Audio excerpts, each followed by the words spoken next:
얼마나 신나는지 밤에 잠도 안 와요. 그래서 매번 즐겁게 보내고 있습니다. 여러분도 그러시죠? 오늘은 우리가 함께 여호수아 23장의 말씀을 통하여 늙음 마주하다, 그 첫 번째 시간으로 포도주처럼 익어가다라는 제목으로 함께 말씀을 묵상하기 원합니다. 오늘 본문으로 읽은 여호수아 23장은 여호수아가 임종을 눈앞에 두고 있는 첫 번째 장면입니다. 이제 곧 그의 날이, 그의 생의 날이 마지막이 가까이 왔다, 이렇게 볼 수가 있죠. 이 상황에서 여호수아는 실로에서 온 이스라엘을 불러 모아 마지막 당부의 말을 전합니다. 23장 전체의 내용을 살펴보면 1, 2절이 글의 배경으로 소개되고 있고 3절부터 여호수아 훈계의 말이 마지막 16절까지 계속되고 있습니다. 오늘 우리가 주보를 통하여 본문으로 읽었던 말씀은 8절까지만 읽었는데 그 이후 계속적으로 말씀이 지속되고 있습니다. 그래서 오늘은 전체 23장의 말씀을 가지고 함께 묵상하기를 원합니다. 1, 2절이 글의 배경으로 소개되고 3절부터 여호수아의 말이 소개되고 있으므로 3절 이후가 실제적으로 메시지일 가능성이 높습니다. 그러나 1, 2절의 말씀을 먼저 우리가 묵상해 봄으로써 어떻게 이 글의 모든 맥락들이 자세하게 전개되고 있는지를 우리가 살펴볼 수가 있을 것 같습니다. 1, 2절 이전 장과의 관계를 맺는 중요한 연결점이 되고 있습니다. 그 처음이 이렇게 시작하죠. 여호와께서 이스라엘을 쉬게 하신 지 오래되었다. 쉼에 대한 주제, 여전히 이스라엘 백성에게 현재 본문의 상황에서 중요한 주제임을 소개하고 있습니다. 우리는 지난번 여호수아 22장을 통해서 이스라엘 백성이 땅을 얻고 그 땅을 분배받은 뒤에 지파 형제들 간의 오해가 있었던 제단 사건을 함께 읽었습니다. 그 이후로 오랜 시간이 지났습니다. 어떤 면에서는 평화로운 시간들이 지속되었다라고 볼 수가 있습니다. 물론 그 평화는 이스라엘 그들이 만든 평화가 아니라 하나님이 주신 선물로 당시 신앙 공동체는 이해하게 되었습니다. 그래서 표현하기를 여호와께서 이스라엘을 쉬게 하셨다 라고 기록하고 있습니다. 쉼은 하나님이 허락하시고 인도하신 과정이며 동시에 제한적인 결과입니다. 여호수아 전체 이야기는 쉼, 안식이 목표가 아니다 라고 하는 거죠. 여호수아의 스토리 전개로 볼 때 그 쉼, 그 안식은 실제로 여호수아 21장과 깊은 관련이 있어요. 44절에 기록되고 있는데 여호와께서 그들의 주위에 안식을 주셨습니다 라고 기록하고 있습니다. 하나님이 주신 안식의 상태는 21장을 마무리하고 다시 새롭게 여호수아의 마지막 인생과 맞닿아 있습니다. 이것이 여호수아서의 스토리 전개 과정이에요. 안식의 끝자락이 지속되는 동안 여호수아 22장, 지난번 우리가 살펴봤던 22장은 불완전한 안식의 종지부를 찍습니다. 마치 거기서 쉼이 있으나 왠지 불완전한 쉼을 보는 듯 하다는 것이죠. 그래서 12지파의 불완전한 연합이라는 주제가 지금 글을 읽고 있는 청중들의 마음을 울리고 있습니다. 그리고 그들에게 각인되어 결국 이스라엘 자손의 하나됨을 일깨워주고 있는 교훈의 말씀으로 전달되고 있는 것이죠. 이에 22장에서 계속해서 회중이라는 표현이 등장하면서 신앙 공동체의 일치성을 강조해주고 있습니다. 왜냐하면 신앙의 안식은 영원하지만 인생의 안식은 제한적이기 때문에 그렇습니다. 매우 아이러니한 상황입니다. 왜 그렇습니까? 외부적으로는 안식을 얻었습니다. 많은 민족들을 몰아내고 그리고 이스라엘 땅을, 가나안 땅을 이스라엘 백성들이 차지하게 되었기 때문입니다. 그런데 22장처럼 내부적으로 내부적으로 분열 또는 분파, 균열이 일어나기도 합니다. 외부적으로는 안식이 있는 듯 보이지만 내부적으로는 균열이 일어나고 있는 상태. 이것이 지금 여호수아 공동체가 걸어가고 있는 역사적 현실입니다. 그 의미가 바로 1절에 주위의 모든 원수들로부터 라는 표현으로 넌지시 당시 이스라엘 공동체에게 교훈을 주고 있습니다. 육체의 바라봄은 한계가 있지만 영의 바라봄은 영원합니다. 신앙인들은 그 시각을 견지해 가지고 있습니다. 이렇게 신앙인들의 표현은 하나님이 하신 일에 방점을 두고 있죠. 모든 것이 하나님께서 하신 것입니다. 그래서 내가 노력했다고 말하지 않고 하나님이 하셨다고 합니다. 물론 이 말의 남용과 그 피해도 적지 않습니다. 적어도 고대 이스라엘 신앙인들은 모든 사건의 출발점과 끝이 하나님에게 있다고 생각했습니다. 이렇듯 여호수아의 훈계에는 하나님의 이스라엘의 안식이 중요한 역할을 하고 있습니다. 1장 13절 이하에서도 그 안식이 소개되고 있죠. 이미 여호수아 제일 첫 번째 장부터 안식을 중심으로 소개해주고 있습니다. 노년의 지도자 여호수아는 그렇게 자신의 백성들을 위하여 마지막까지 안식을 위하여 자신의 삶을 불태웠던 것입니다. 여호수아의 시간 속에서 안식이 중요한 삶의 주제였지만 그것이 이스라엘을 향한 하나님 역사의 마지막이 아니었습니다. 그래서 여호수아는 자신이 물러갈 때가 되어 온 이스라엘을 부릅니다. 오늘 본문 2절 말씀에 여호수아가 온 이스라엘 곧 그들의 장로들과 수령들과 재판장들과 관리들을 불러다가 그들에게 이르되 라고 기록합니다. 성경은 온 이스라엘을 불렀다라고 소개하는데 그 온 이스라엘에 대표되는 사람이 직업군이 네 부류가 등장하고 있는 것이죠.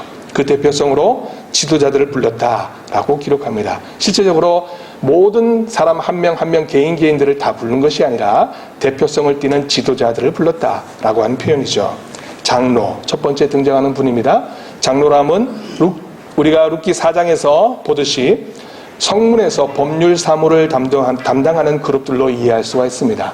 오늘날 장로님들과는 조금 역할이 다르죠. 이러한 직무는 신명기 25장 5절과 10절을 근거로 하고 있습니다. 분명 그들은 오랜 세월에서 얻게 된 지혜를 기부하는 지혜 기부자들입니다. 두 번째 등장인물은 수령입니다. 지파의 우두머리라 할 수가 있습니다. 나이가 들어서 우두머리가 되는 것이 아니죠. 민수기 13장 3절처럼 지파의 수령을 뽑아 가나안을 정탐케 했습니다. 그러므로 수령은 자신이 보호할 작은 단위의 공동체를 위하여 먼저 생명을 걸고 행동하는 사람들입니다. 그들이 수령이다. 이렇게 놓고 볼 때 장로님들, 지혜를 기부하는 자들, 이들은 우리 언덕의 장로님들, 권사님들이 아닌가 싶고요. 그리고 수령, 이분들은 우리 교회의 운영위원들이 아닌가 싶습니다. 뭐 굳이 맞춰서 끼운다면 그렇다는 거죠. 꼭 맞다는 것은 아닙니다. 네. 세 번째, 재판장과 관리들이 나오죠. 그들은 공무직을 수행하는 사람들로 작고 큰 일의 송사를 담당하고 있습니다. 여기는 아마 우리 모두가 해당되는 것 같습니다. 작은 일부터 큰 일까지 우리가 함께 참여하는 그런 직업, 그런 모습을 가지고 있죠. 여기서 흥미로운 것이 나타나지 않은 직업군입니다. 제사장. 중요한 제사 업무를 맡는 제사장 계열의 사람이 없다는 것이 놀랍습니다. 그러므로 소위 이 부분에 대해서 학자들은 이렇게 이야기합니다. 여기에 모여있는 이 공동체, 이 사회 그룹들이 세속 지도자들 그룹들로 운영되고 있는 그와 같은 사회 체제다, 이렇게 보는 거죠. 이 도면, 이 그림은 23장의 역사적 배경을 소개하는 아주 매우 중요한 단서가 되고 있습니다. 신명기 16장과 그리고 18장까지 읽어보면 4명의 공직자가 등장을 합니다. 재판장이 등장하고 왕이 등장하고 제사장, 예언자들이 등장합니다. 잘 알려진 사회의 상위 계층의 그룹들입니다. 그러나 신명기 2로 볼 때 제사장 그룹의 레위인들은 토지를 소유하지 못하고 레위인들은 절대 토지를 소유해서는 안 되죠. 온전한 권리를 누리지 못하는 시민으로 나타납니다. 그래서 함께 사는 주민들이 오히려 신명기 18장 4절을 읽어보면 곡식과 포도주와 기름과 양털을 레위인들에게 공급해야 하는 의무 규정이 소개되고 있기도 합니다. 왜 그렇습니까? 레위인들은 가난한 자이기 때문에 그렇습니다. 실제로 마음이 가난할 뿐만 아니라 생활이 가난한 사람들입니다. 사회적으로 뭔가 높은 계층에 있는 사람처럼 들려지지만 우리에게는, 그러나 그 시대에는 실제로 가장 하급 계층에 있었던 사람이라고 볼 수 있습니다. 이곳에서 소개하는 레위 제사장들의 사회적 모습은 일반 시민들이 누리는 생활 수준에 미치지 못하고 있음을 알 수 있습니다. 예언자 또한 어떻습니까? 모세의 율법 아래 있음을 보여줍니다. 이렇게 기록하고 있는 것은 예언보다 율법이 더 우선시됨을 강조하고 있기 때문입니다. 고대 사회에서 더 우위에 있는 사고는 선제성이라는 신앙 사고를 가지고 있습니다. 즉 먼저 있었던 것이 더 권위가 있다. 누가 더 권위가 있느냐? 더 빨리 태어난 사람이 권위가 있다. 그런 의미예요. 그래서 청년보다 장년이, 장년보다 노년이 더 권위가 있습니다. 우리 교회에서 제일 권위가 있으신 분은 누구십니까? 예, 뭐 다 아시겠죠. 예, 우리 장로님들. 더 오래된 것이 더 큰 권위가 있다. 당시 사회적 약속이었습니다. 이러한 사회적 약속에서 바라보는 예언의 권위는 결국 모세의 율법이 해석하는 결과에 의존해야 한다는 것입니다. 양대 산맥이 있는데요. 사회를 지탱하고 있는 두 가지 정신이 있습니다. 하나는 예언이고 하나는 율법입니다. 예언과 율법, 이 두 가지가 이스라엘을 지탱하는 아주 중요한 정신적 무게였다고 볼 수 있죠. 그런데 예언보다 더 우위에 있는 것을 율법이라고 점차 생각하게 되었다라고 하는 거죠. 그러므로 신명기의 사회 구조가 율법의 영향을 받는 시민사회라는 것을 짐작해 볼 수 있고, 여호수아 공동체는 그 시민사회와 깊은 관련이 있다, 이렇게 볼 수가 있습니다. 왕체제가 사라져 있는 상태, 이것이 바로 지금 여호수아 공동체의 사회적 분위기다라는 것을 알 수가 있죠. 왜 율법이 여기서 예언보다 앞서야 합니까? 예를 들어 나단 예언을 우리가 잘 알고 있죠. 사무엘하 7장에서 다윗 왕조가 영원하여 절대 무너지지 않을 것입니다 라고 기록하고 예언했지만 실제로 다윗 왕조는 바벨론 포로기로 인하여 무너졌습니다. 오늘 다니엘 어린이 설교처럼 바벨론에 의해서 이스라엘 왕조가 무너졌죠. 예언이 무너졌다. 예언이 무너진 것으로 이해하게 됩니다. 그러므로 이제 무엇이 이스라엘 백성을 이끌 수 있을까요? 예언이 없는 그 상황 속에서 무엇이 이스라엘을 이끌어갈 수가 있겠습니까? 그것은 영원히 없어지지 않는 여호와의 말씀이며 그 말씀은 모세에 의하여 기록되었다는 신앙 전승이었습니다.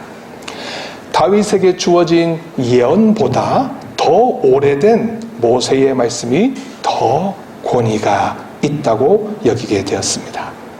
여호수아 23장의 사회가 바로 이러한 모습의 영향을 받고 있습니다.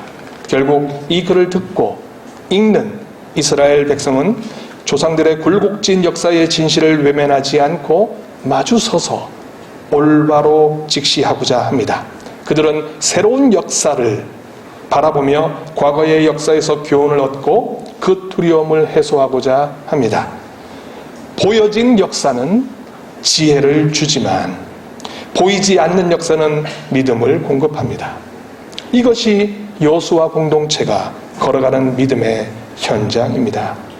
오늘 우리 박 집사님이 곧 예배 대표기도 하셨듯이 지금 우리의 상황이 그다지 녹록지 않습니다. 그런데 이런 상황이 올 때마다 오히려 이 민족은 더 단합되어지고 더 힘을 내는 것 같습니다. 우리가 이와 같은 상황 속에서 바른 역사관을 인식하는 것, 견지하는 것이 참으로 중요하다. 이렇게 우리가 또 한번 배우는 그런 시점이 있기도 합니다. 이제 여호수아가 전하는 그 보여진 역사의 발자취를 따라가 봅시다. 3절에서 16절까지 이야기하고 있는데 여호수아의 연설로 기록되고 있습니다. 연설의 양식을 이해하는 방법이 지금까지는 오늘 본문을 이해하는 두 가지 방법으로 소개가 되고 있는데요. 하나는 족장들이 임종을 눈앞에 두고 연설하는 방법으로 이 본문을 이해하는 사람들이 있습니다. 그 두 번째 이해하는 방법은 언약을 체결하는 방법으로 이 본문을 이해하는 그런 사람들이 있습니다. 일반적으로 후자의 의견이 오늘 본문을 이해하는 데 더 많은 도움을 주고 있습니다. 그래서 이 본문을 좀 더 분석하여 구조를 나누면 3절에서 5절까지 역사, 이전의 역사를 소개하고 6절에서 8절은 기본적인 신앙 원리를 기록하고 있으며 9절과 10절은 축복을 선언하고 11절에서 기본적인 신앙 원리를 다시 한 번 더 언급하고 마지막 12절에서 16절까지 저주의 내용을 소개하고 있습니다. 전체 이야기의 큰 흐름은 역사 그리고 축복과 저주 이렇게 나누어져 있다는 것을 알 수가 있습니다. 역사를 기록하며 그리고 축복과 저주를 기록하고 있는 이 양식 자체가 고대인들에게 있어서는 언약 표현이다 이렇게 이해한다는 것입니다. 3절에서 5절 사이에 소개하는 것은 이스라엘이 가나안 땅을 얻게 된 이유가 여호와께서 이스라엘을 위하여 싸우시는 분이다. 그렇기 때문에 그 땅을 차지할 수 있었다는 회상입니다. 3절에 그는 너희를 위하여 싸우신 분이다 라고 기록하고 있습니다. 이것 때문에 이스라엘 공동체가 지켜야 할 규정이 있는데 바로 6절에 언급된 모세의 율법책에 기록된 것을 다 지켜 행하는 것입니다. 놀랍죠? 율법에 기록된 모든 것을 하나도 빠짐없이 낱낱이 지켜야 하는 것, 이것이 의무 규정으로 기록되고 있습니다. 이 신앙 의무를 지키면 축복이 있을 것입니다. 그 당시 사회는 이렇게 이해를 하고 있는 거죠. 율법을 지키는 것이 축복이며 다시는 무너지지 않도록 여호와께서 이스라엘 대신하여 싸워주실 것이라는 믿음입니다. 이 믿음은 이전의 역사에 기초하고 있습니다. 그러므로 신앙인은 지나간 역사를 기초로 하여 다시 새롭게 언약의 신앙에서 살아가야 합니다. 그래서 11절에서 바로 새로운 언약의 내용을 담고 있는 것이죠. 스스로 조심하여 너희의 하나님 여호와를 사랑하라. 스스로 조심하여 너희의 하나님 여호와를 사랑하라. 이제 이 사랑의 언약을 위반하게 되면 이후의 역사는 새로운 위기의 국면을 맞게 됩니다. 그래서 12절에서 조건절로 시작하면서 신명기 28장의 저주의 항목을 연상하도록 합니다. 저주가 반복되어 계속 나타나는 것입니다. 하나의 신앙 장치로 우리가 이해할 수가 있습니다. 하나님이 저주를 내리시겠다라고 하는 그런 강한 의지가 담긴 것이 아니라 이스라엘 백성이 이렇게 살면 안 된다라고 하는 스스로의 믿음의 장치를 그 저주의 항목에 두고서 살아가고 있다. 이렇게 볼 수가 있죠. 지켜지지 않으면 13절 후반부가 그 결과를 소개하는데 여호와께서 너희에게 주신 이 아름다운 땅에서 멸하리라. 이 저주의 선언이 이루어지지 않기를 바랄 뿐입니다. 그러나 인간은 잠깐의 행복에 취하여 다시 언약을 어기게 되고 결국은 그 저주의 내용을 고스란히 떠안게 됩니다. 여호수아는 마치 미래에 일어난 이스라엘의 형국을 잘 알기라도 하듯이 14절에서 모든 선한 말씀이 하나도 틀리지 아니하고 다 너희에게 응하게 될 것이다 라고 명시하고 있습니다.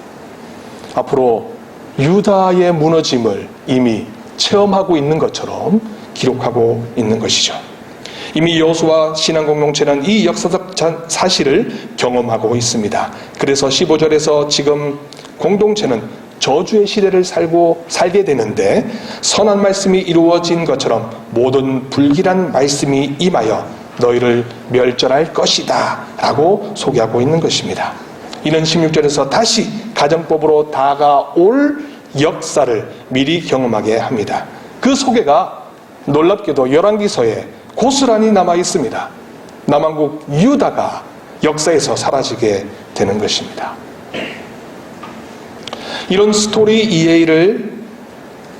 전개를 이해하면 여호수아 23장은 열왕기서에 이르는, 창세기부터 열왕기서에 이르는 방대한 역사의 중추적인 역할을 감당하고 있는 본문으로 이해할 수가 있습니다. 창세기에서 열왕기서에 이르는 허리가 어디냐 묻는다면 바로 여호수아 23장이다, 이렇게 볼 수 있는 것이죠. 그래서 새로운 역사를 맞이하기 위해서 잊혀졌던 언약의 신앙 원리를 다시 재점검하고 있게 됩니다. 당시 이스라엘 신앙 공동체의 신앙 원리는 바로 이 언약에 있었습니다. 그 언약의 소중함을 깨달아 11절처럼 스스로 조심하여 여호와를 사랑하는 것이 핵심입니다. 사랑하는 것, 그것은 율법을 넘어 온 세상의 삶의 원리며 최고의 지혜고 최고의 교훈입니다. 여호수아는 언약의 신앙을 강조하되 마치 교육하듯이 하나하나 역사적 교훈을 되짚어가며 새로운 다가올 하나님의 통치하심을 바라보고 있습니다. 그러므로 오늘 본문인 23장은 이스라엘 역사 그 자체에 대한 신학적 설명이라고 할 수 있습니다. 창세기에서 열왕기서에 이르는 바로 허리 부분에 해당되는 것이 오늘 본문이라는 것이죠. 신앙의 역사가는 바로 이 지점에서 여호수아의 마지막 교훈을 통하여 신앙의 후손들에게 가르쳐주고 있습니다. 신앙은 역사를 기초로 하고 있다. 역사를 떠나서는 신앙도 없다는 것을 다시 한번 강조해주고 있습니다. 이런 면에서 여호수아의 노년은 과거와 미래를 연결짓는 역할을 합니다. 인생은 이 세상에 올 때부터 자신의 시대와 마주서게 되죠. 유아기를 우리는 마주섭니다. 소년기를 지나 청년기, 장년기를 지나 노년을 마주서게 됩니다. 그 누구도 이 흐름에서 막을 수가 없습니다. 누구든지 이 기간을 미리 맛보며 살아간 사람도 없습니다. 모두 오늘이 처음입니다. 여호수아는 청장년 시절 전투 현장에서 이스라엘 백성을 이끌었습니다. 이제 노년이 됩니다. 현재, 과거, 그리고 미래를 내다보는 예지력을 가지고 시대를 꿰뚫어 봅니다. 노년의 시대는 시대를 해석하는 능력을 가진 시대입니다. 말씀을 정리할까 합니다. 여호수아는 그가 처음 만난 노년을 마주할 때 과거의 역사와 다가올 역사를 서로 연결할 수 있는 지혜를 바라볼 수 있도록 도움을 주고 있습니다. 이 노년의 삶은 지나온 시간의 자리일 뿐만 아니라 발효된 포도주처럼 시간이 익어간 자리입니다. 더욱더 보배롭고 가치 있고 소중한 자리, 바로 노년의 자리입니다. 세상의 시간은 지나가지만 신앙인의 시간은 더 무르익어 갑니다. 우리 언덕의 시간도 그렇게 더 익어가는 것이 아닐까요? 구수한 된장 냄새처럼 우리 모두의 삶이 그렇게 잘 익어가길 소망해 봅니다. 기도하시겠습니다.